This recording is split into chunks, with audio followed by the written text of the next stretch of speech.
38장 21절부터 31절에 보겠습니다. 성막 곧 증거막을 위하여 레위 사람이 쓴 재료의 물목은 제사장 아론의 아들 이다말이 모세의 명령대로 계산하였으며 유다 지파 훌의 손자요 우리의 아들인 부살렐은 여호와께서 모세에게 명령하신 모든 것을 만들었고 단지파 아이사막의 아들 오홀리압이 그와 함께하였으니 오홀리압은 재능이 있어서 조각하며 또 청색, 자색, 홍색 실과 가는 배실로 수놓은 자더라. 성소 건축 비용으로 들인 금은 성소의 세겔로 29달란트와 730세겔이며 계수된 회중이 들인 은은 성소의 세겔로 100달란트와 1775세겔이니 계수된 자가 20세 이상으로 60만 3,550명인즉 성소의 세겔로 각 사람에게 은 한 배가 곧 반세겔씩이라. 은 100달란트로 성소의 받침과 휘장문의 기둥받침을 모두 100개를 부어 만들었으니 각 받침마다 한 달란씩 모두 100달란트요 1775세겔로 기둥 갈고리를 만들고 기둥 머리를 싸고 기둥 가름대를 만들었으며 드린 놋은 70달란트와 2400세겔이라. 이것으로 회막 문기둥 받침과 놋재단과 놋그물과 재단의 모든 기구를 만들었으며 뜰 주위의 기둥받침과 그 휘장문의 기둥받침이며 성막의 모든 말뚝과 뜰 주위의 모든 말뚝을 만들었더라. 역사는 인간들이 만들어내는 이야기가 아닙니다. 역사 곧 히스토리는 히스 스토리, 바로 그분이 이끌어가는 그분의 이야기인 것입니다. 그래서 역사의 중심은 어떤 화려한 사건이나 상황이 아니라 하나님이 계신 곳이 역사의 중심이고 그분이 하고자 하는 일에 순종하는 사람들이 있는 것이 바로 역사의 중심인 것입니다. 진실로 축복하기는 하나님이 계시는 역사의 중심에 서서 그분이 이루고자 하는 그분의 역사에 존귀하게 쓰임받는 축복된 저와 여러분의 인생이 되기를 축원합니다. 오늘의 말씀은 성막 건축을 마치고 나서 그 안에 들어간 물품과 예산을 정산해보고 그 일에 수고한 이들이 어떤 사람들이었는가를 돌아보며 자원하여 참여한 모든 이들의 헌신의 내용들을 요약한 말씀입니다. 구약에서 하나님의 백성들이 성막을 세우는 그 이야기는 오늘날 구원받은 성도들이 하나님의 공동체인 교회를 세우는 아주 중요한 원리를 제공합니다. 하나님의 공동체는 어떻게 세워져 갈까요? 첫째로는 하나님의 말씀을 따라 세워져 갑니다. 하나님의 성막은 인간들의 디자인에서 나온 것이 아니라고 말씀을 드렸습니다. 뛰어난 건축가의 지혜에서 나온 것이 아닙니다. 하나님께서 친히 들려주시고 보여주신 제도와 식양을 따라서 만든 것이죠. 하나님의 공동체인 교회 역시 하나님의 말씀 위에 세워져야 하는 것입니다. 모세는 하나님께서 보여주시고 들려주신 그 제도와 식양에 이무대로 자기의 생각을 덧붙이거나 또 감하지 않았습니다.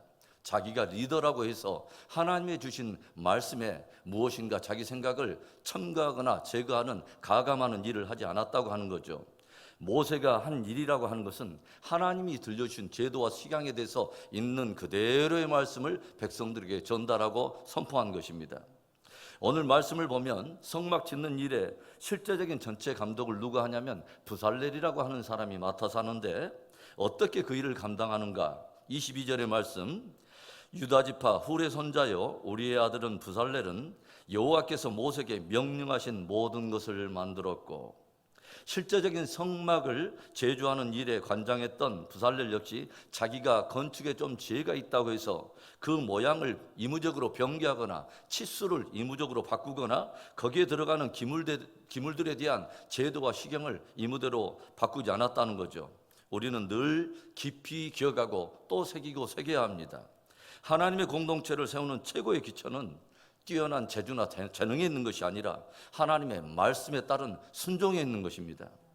그래서 하나님의 공동체를 세우고 주의 일을 정말 하고자 하는 사람은 무엇이 가장 중요하냐면 먼저는 겸손히 하나님의 말씀에 청종하는 것입니다. 마음을 기울여서 그분의 말씀에 귀를 기울이고 들려주신 말씀을 따라 겸손히 순종하는 것이죠. 왜 그렇게 뛰어난 재능도 있고 지혜도 있고 지식이 있어 보이는 사람들이 함께 모여 있음에도 불구하고 종종 교회가 그렇게 분란이 일어나고 시끄럽습니까? 왜 탁월한 재능이 있고 재주가 있는데도 그 어떤 사람이 꼭 일만 하면 거기에는 무질서하고 분란이 일어나고 공동체에 어려운 위기가 일어날까요? 말씀에 청종하는 것이 우선되지 않고 제 멋대로 일을 하기 때문에 그렇습니다. 말씀 아래에 나를 겸손히 내려놓는 일을 하지 못한다면 겉으로는 대단한 재능이 있고 대단한 일을 하는 것처럼 보일 수는 있지만 결코 하나님이 원하시는 그 성막을 세울 수 없고 하나님이 원하는 그 공동체를 세울 수 없고 하나님이 원하는 그 일을 이룰 수가 없는 것입니다. 우리는 모세처럼 먼저는 하나님이 보여주고 들려준 제도와 식양을 주목해야 합니다. 하나님이 들려주신 말씀에 귀를 기울이는 것이죠. 우리 한 사람 한 사람이 무엇보다도 하나님의 말씀을 깊이 청종하는 일에 힘을 기울여서 우리 은혜비전 공동체가 오직 하나님의 말씀을 따라 그 말씀 위에 세워지는 건강하고 축복된 공동체가 되기를 주의 이름으로 축원합니다. 하나님의 공동체 어떻게 세워질 수 있을까요? 둘째로는 동역과 연합을 따라서 세워집니다. 오늘 성막이 세워지는 일을 조용히 살펴보면 온 이스라엘 백성들이 긴밀하게 함께 연결되고 동역하고 있다는 것을 우리가 보게 되죠. 모세는 리더십의 자리에서 하나님의 말씀에 깊이 청종하고 그 말씀을 있는 그대로 선포하고, 성막 제조의 실제적인 감독을 맡게 된 브살렐과 오홀리압은 그 전체적인 일이 잘 이루어질 수 있도록 잘 감독을 하고, 아론의 아들인 이다말은 전체 성막 제조에 필요한 모든 물품 목록과 소요된 예산을 잘 감독하며 집행하는 일을 감당하죠. 그리고 계수함을 받은 온 이스라엘 백성들이 함께 이 일에 연합하고 동역함으로 그 복된 성막 건축의 역사가 완성이 된 것입니다. 성막을 이루는 기구는 매우 다양합니다. 거기에 필요한 재료도 매우 다양하고 거기에 요구되는 어떤 재능과 또 은사도 다양하게 요구된다고 하는 것이죠. 하나님의 공동체도 다양한 일꾼들이 필요하고 다양한 역할이 필요한 것입니다.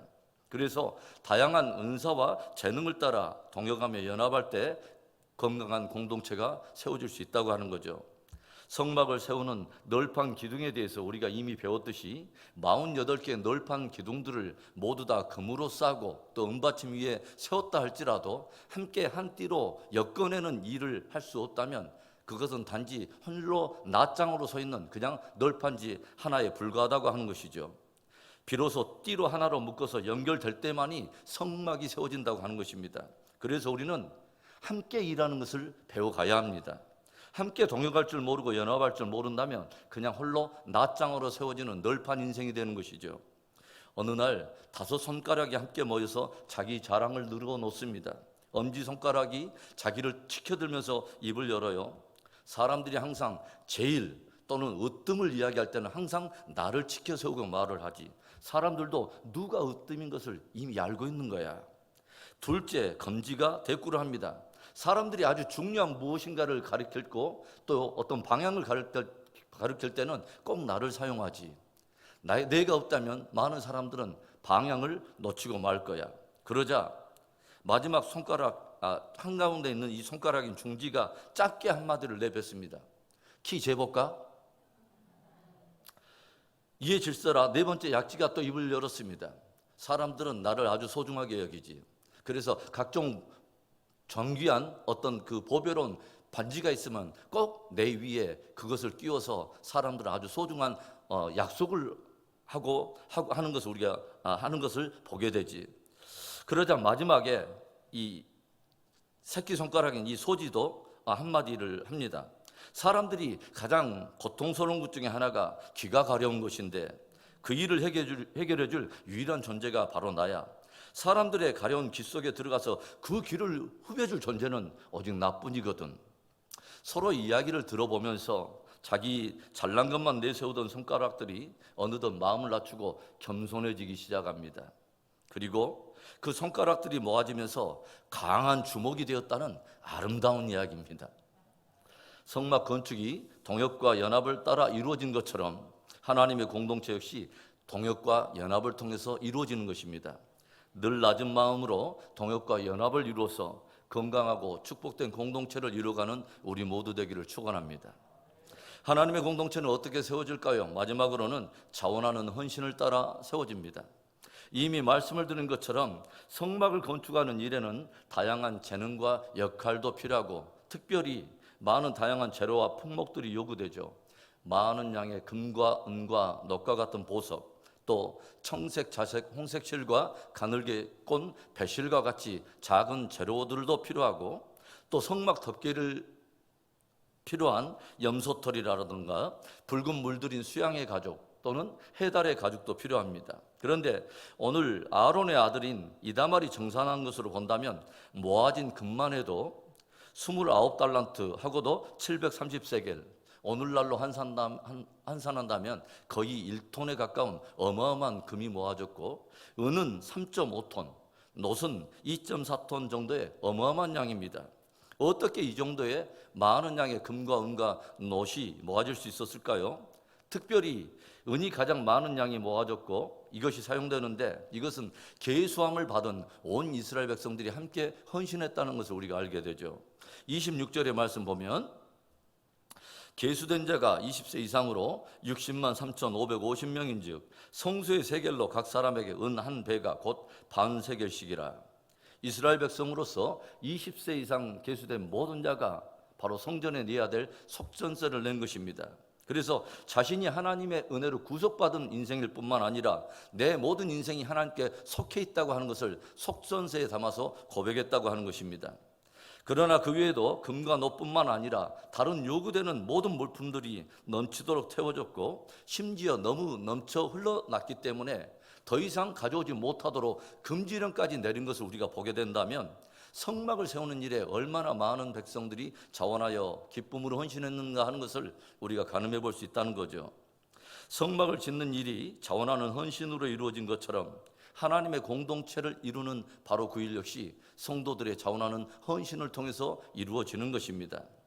제가 지금까지 선교지에서 또 미국에서 이렇게 목회하면서 또 목도하고 배우는 것 중에 하나는요, 주의 교회를 세우는데 부요한 인생을 하나님께서 반드시 축복하시더라고 하는 것입니다.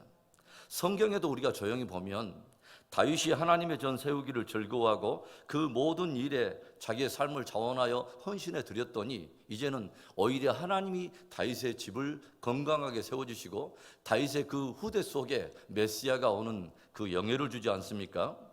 다윗의 아들 솔로몬이 하나님의 성전을 완성하여 봉헌하게 되는데, 성경은 이 솔로몬의 통치 시절에 가장 부강한 나라가 되고, 솔로몬의 통치 시절에는 마치 은이 얼마나 흔하듯이 뽕나무 쓰듯이 그렇게 풍성하게 썼다고 기록하여 들려줘요. 하나님은 거할 곳이 없어서 우리들에게 성전을 지으라고 말한 것이 아닙니다. 그분이 어떤 물질이 없어서 부족해서 무엇인가 백성들에게 헌신하게 하신 것이 아니라고 하는 거죠. 하나님께서는 그 일을 통해서 당신의 일을 이루실 뿐만 아니라 그 자원하는 헌신을 마중물 삼아서 결국은 그 인생을 축복하고자 하신 것입니다. 그리고 그 일을 통해서 그 사람으로 하여금 영혼의 기업, 하늘의 기업, 정말 영혼에 부요한 인생이 되도록 축복하기 원해서 당신의 역사에 그 인생을 초대했다고 하는 것입니다. 사랑하는 성도 여러분, 하나님의 말씀을 따라 또 연합과 동역을 따라 그리고 자원하는 헌신을 따라 하나님의 교회를 함께 세움으로 역사의 중심에 쓰임을 받고 영혼에 부요한 인생, 축복된 인생 되기를 주의 이름으로 축원합니다.